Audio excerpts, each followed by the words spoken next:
We are in the studio of David Leffel and Sherrie McGraw out in beautiful Taos, New Mexico. And they have studios right next to each other in a beautiful house with beautiful scenery outside, and unfortunately we can't show you. How do you do your average day?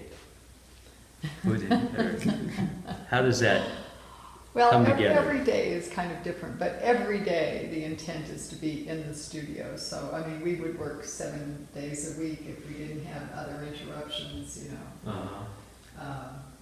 And we have models in from time to time, and sometimes share models. Yeah. Sherrie conducts a sketch group. Okay. Once a week, not too far from here, so she has access to quite a few models. Yes, some great models that come and go through Taos, but we get some really great models. And how long does it take when you have a model to complete a painting generally? Is there a... Well, for a portrait generally, I would say 3, maybe 4 sittings maximum. Okay. And do you photograph them as well? Once in a while, not as a general rule. Oh, okay. So you're working straight from life. Yeah, oh yes. Okay. 95% from life. Great. Yeah, that's always the preference for both of us, is to work from life. I think that something gets into the work. When you work from life, that's just different. You know, if you have a photograph, it doesn't change and you're just seeing kind of one moment in the person's life, but if they're posing for you, you actually see kind of more in them, you know, as light changes, as they change, expressions. Just more reality of life. Well, and it somehow gets into the work that is different than with photography. I mean, I look at a photograph and I think, why would I ever want to paint that? I mean, that's usually how it affects me. So personally, I just don't respond to photography. Well, also because a camera doesn't see the way a human being sees. Oh, okay. You know, it's mechanical. I mean, someone once said that a photograph is something only another camera can recognize. I see, yeah.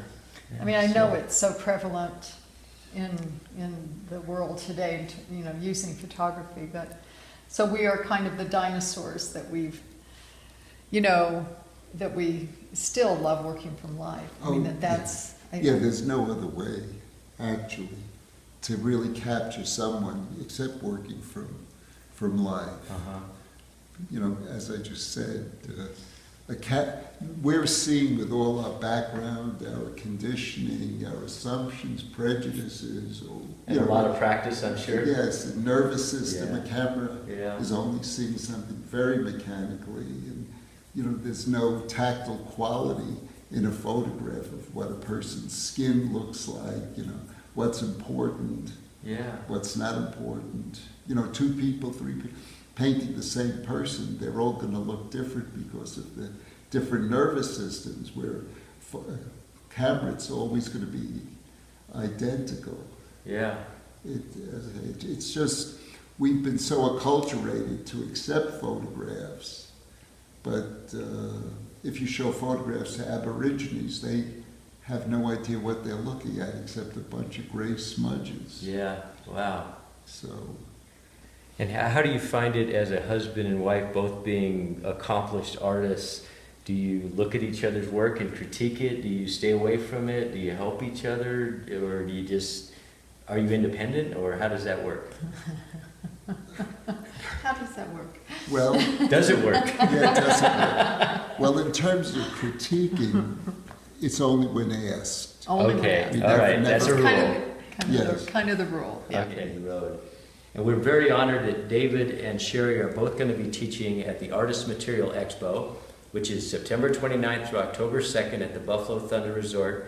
They're both going to be doing demonstration classes, and we are very, very honored to have artists of this caliber to be part of the expo, and very honored that they allowed us to be in their studio and in this beautiful home.